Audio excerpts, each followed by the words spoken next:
Qué fuerte. Y creo que también la audiencia merece saber que su madre fue la primer mujer que fue realmente candidata a la presidencia de la República. Sí, ella fue la primer mujer, porque en este país pues era todo estaba regido por hombres.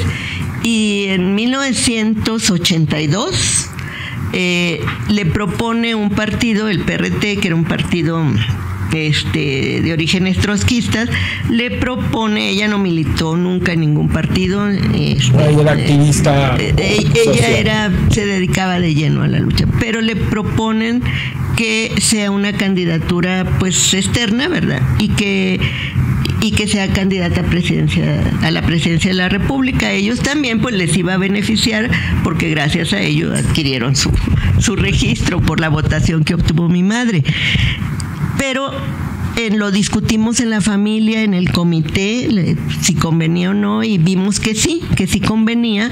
¿Por qué? Porque la gente a nivel internacional y aquí mismo en la República iban a decir, bueno, y esta ama de casa, ¿qué méritos tiene para ser candidata a la presidencia de la República?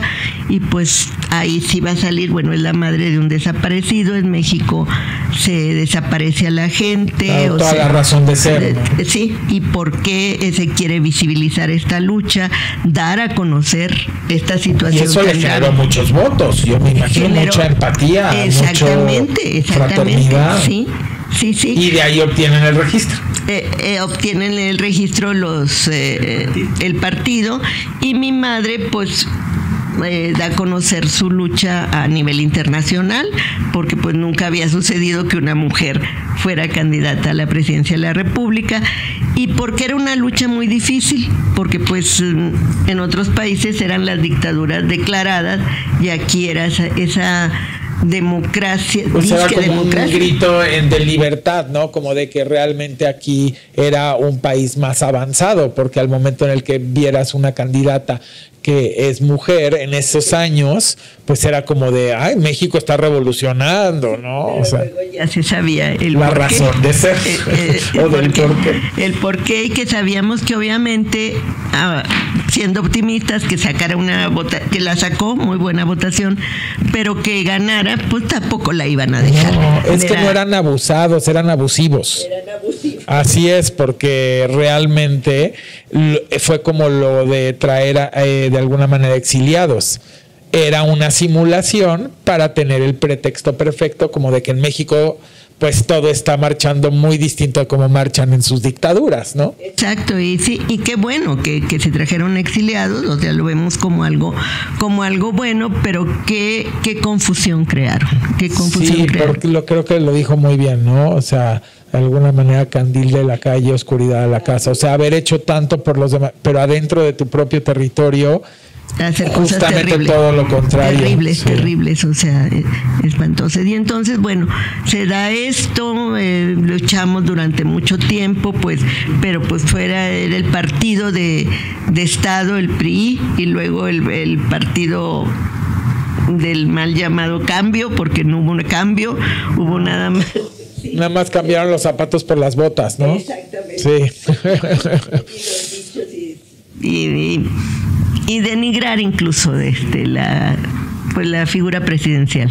Sí, pues hemos sido de alguna manera, no digo víctimas porque creo que esa es una palabra muy fuerte en el sentido de que se debe tomar con responsabilidad, pero quizás presos fuimos la mayoría de los mexicanos del discurso y no del hecho y el resultado. Y creo que hoy en día entendemos que no podemos ser presos del discurso, que realmente tiene que, yo lo digo de una manera muy coloquial, tiene que cachar el audio con el video. Si tú estás viendo un video, pero el audio es otra cosa, pues no te cacha y no le entiendes, ¿no? Y no hay congruencia. Entonces, yo lo que de alguna manera siempre le trato de decir, pues a los compatriotas es, fíjense muy bien que cache el audio y el video, con el video. Y para ello tienes realmente que entender desde el origen del candidato, cuál es su trayectoria, cuál es su lucha, qué fue lo que logró conseguir y cómo fue de alguna manera su avance y si realmente te das cuenta que podría liderar, ¿no? Porque un líder justamente no es un jefe, Un líder es alguien que normalmente sabe hacer equipo y que lleva de la mano a todo mundo. Entonces, creo que vivimos mucho tiempo con muchos jefes y estamos viviendo una era de un líder que habla de un movimiento, que habla de un colectivo, que habla de nosotros y no del individuo.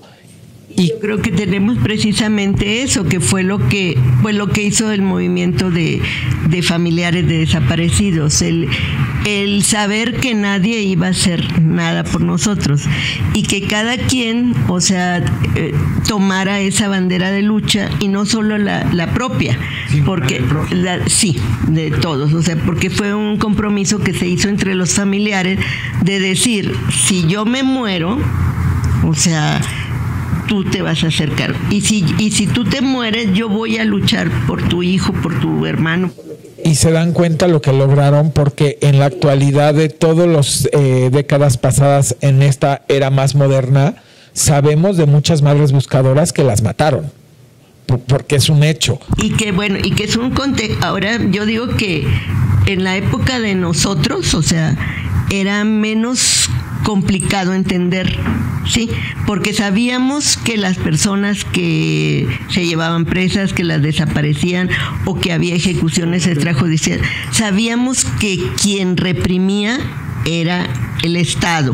Sí, ahí no había vuelta de hoja. No. Y sabíamos que se utilizaba toda la logística, toda la infraestructura del Estado, campos militares, bases navales, incluso el contubernio de empresarios, o sea, donde prestaban sus ranchos. Todo eso se sabía, lo fuimos descubriendo, y ahora es otra situación. No es el Estado, y entonces es ahí donde, pues, que ahí no digo que no haya en algunos casos colusión de autoridades, ¿sí? Y sobre todo en los estados. Es una cosa terrible. Pero no sabemos de dónde. Eso es lo más terrible, y es diferente la situación. El dolor es igual, obviamente, el dolor de las madres y entonces es igual, pero...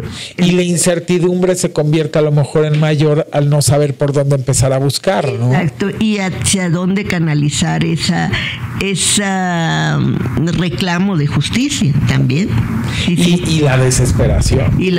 Que yo creo que, híjole, alguien me dijo, ¿no? En uno de estos partes que yo iba en la calle y me platicó y se me acercó justamente alguien que sus 2 hijos desaparecidos y me dice, lo peor es que yo preferiría que ya me entregaran sus cuerpos, porque yo descansaría y sabría que, aunque obviamente me encantaría que estuvieran vivos, me daría por lo menos paz, pero no voy a tener paz hasta realmente no saber qué pasó. Hasta no saber, y esa también es una diferencia. Por ejemplo, cuando nosotros siempre, por eso el grito de lucha, de esperanza es: vivos los llevaron, vivos los queremos, que fue un grito acuñado por las doñas del Comité Eureka, y que ahora pues sentimos sentimientos encontrados, al escuchar ese grito. Y más, vuelvo a repetir, teniendo la vivencia de haber encontrado con vida. Sí, eso es algo, y que también pues uno no podía decir. Por eso también una frase de mi madre es que no los matamos ni con el pensamiento. No, porque la esperanza queda viva. Sí, y además pues hay que mantener viva la memoria. Sí, y los ideales, los principios. Es fuertísimo. Yo creo que esta entrevista verdaderamente nos toca de mil maneras el corazón y nos hace reflexionar que tenemos que estar conscientes de todo lo que se ha vivido durante décadas y décadas y décadas, y en México y en el mundo, y que realmente tenemos una gran responsabilidad todos para que esto no vuelva a suceder y que deje de suceder, porque pues, a final de cuentas el sufrimiento es irreparable y es desgarrador, y verdaderamente ves a las personas desgarradas,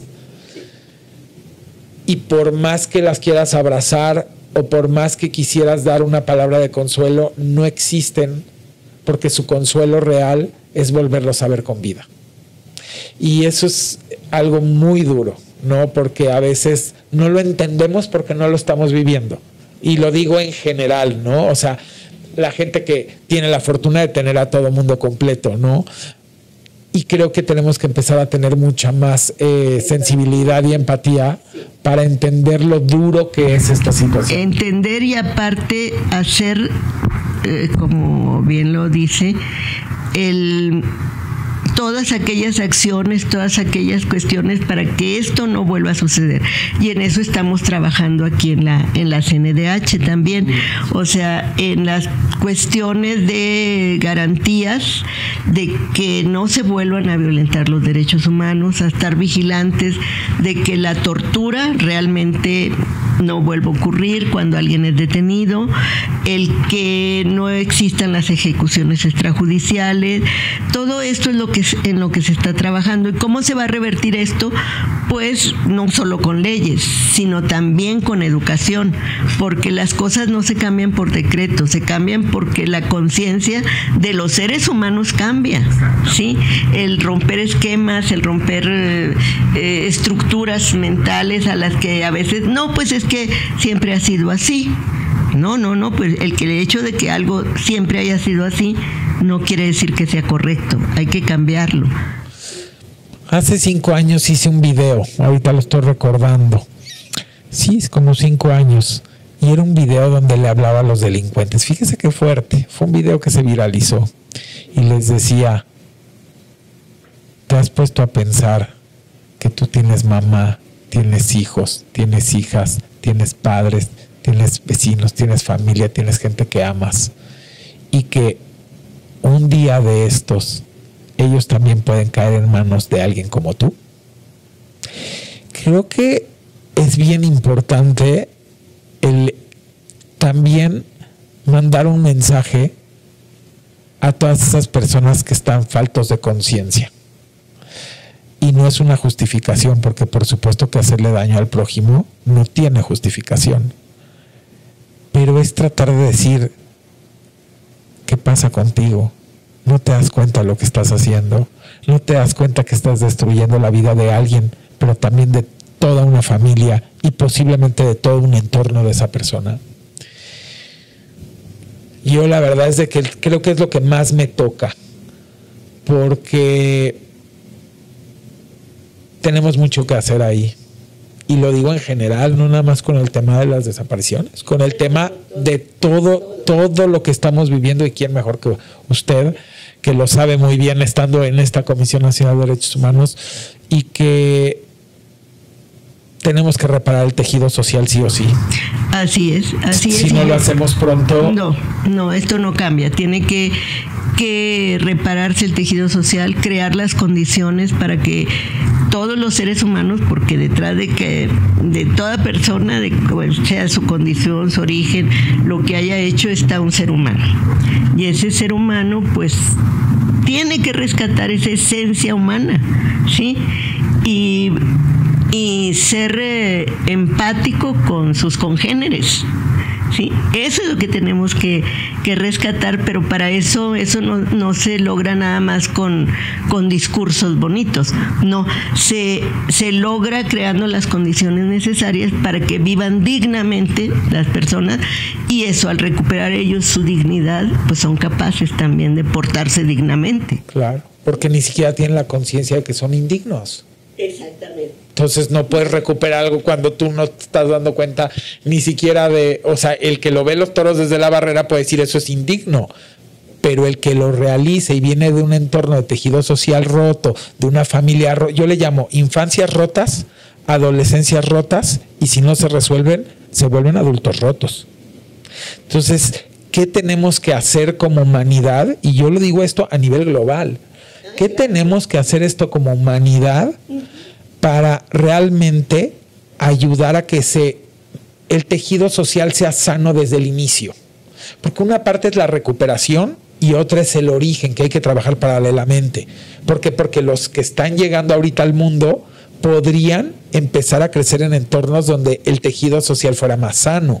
Y al mismo tiempo los que ya en el camino pues tuvieron la realidad que tuvieron, de lo que usted justamente habla de la dignidad y de lo indigno, ver cómo rescatamos ese tejido social, pero creo que es una gran responsabilidad. Es una gran responsabilidad, pero yo creo que es un reto muy grande, pero no imposible. Y yo creo que si cada quien hacemos lo que nos corresponde en nuestro ámbito en el que vivimos, en el que nos toca vivir, trabajar, y por ejemplo en esta comisión es lo que estamos empezando, por eso hablo de esa transformación, acabar con todas esas malas prácticas, con la corrupción que había, cómo hemos ido transformando,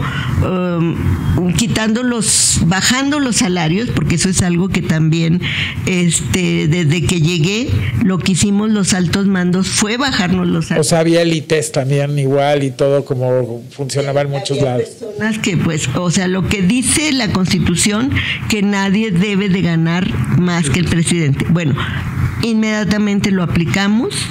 Los altos mandos, empezando por mí, nos bajamos los salarios. Tuvimos muchas resistencias porque a veces pensábamos que ya se había hecho y entre alguna gente que estaba por ahí no se ejecutaba.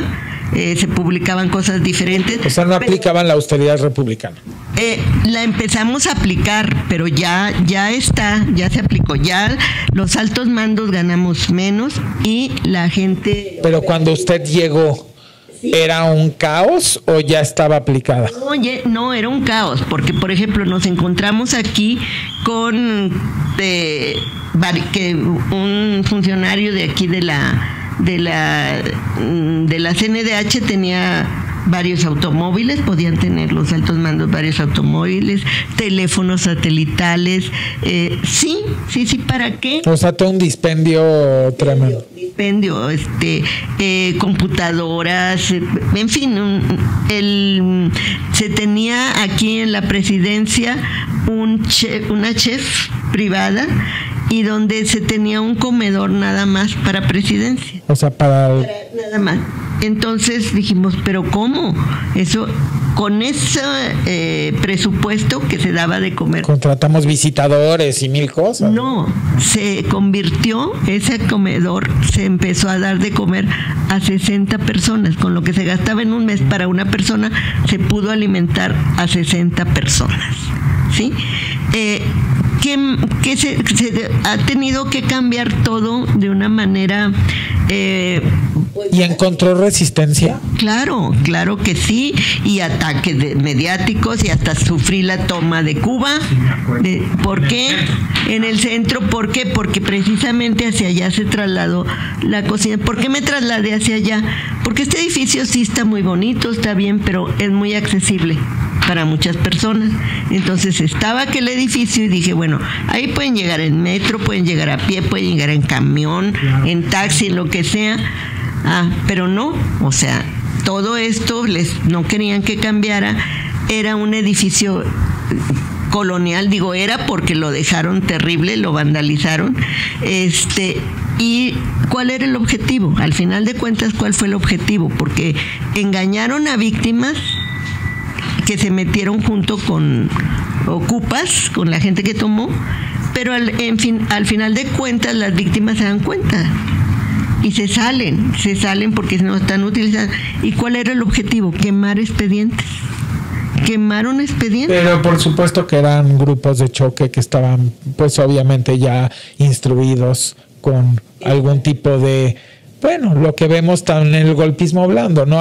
Lo vemos también al presidente todos los días y le inventan quién sabe cuántas cosas. Bueno, a todo mundo, ¿eh? Le puedo decir que hoy hasta los simpatizantes del proyecto, bueno, es una industria que quiera ya cambiar, que exista y que quiera la democracia, la equidad para todas las personas. Pero es como cuando rompes mafias, ¿no? Yo creo que sucede hasta en la parte corporativa. Es algo muy común